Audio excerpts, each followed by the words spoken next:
Raffaele Scarpa e Velocité Alter vincono questa quarta corsa, ricordiamo premio Club Gentleman Emilia Romagna. Beh, Raffaele, parliamo subito della corsa, quali sono state le tue sensazioni e ovviamente anche un breve commento tecnico della prestazione del cavallo. La mia sensazione era che Urbe del Ronco andava in testa perché è un cavallo molto partitore e la giocavamo un po' già dall'inizio per cercare di andare in testa, infatti ci è riuscita molto bene.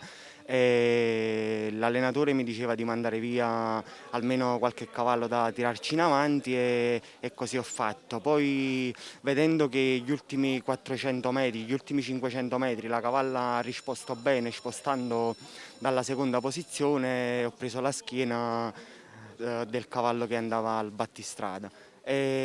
Ma all'uscita già dell'ultima curva mi sono reso conto che andavo a vincere. Bene, grazie, complimenti ovviamente per questa bella affermazione che hai ottenuto appunto con la cavalla. Grazie.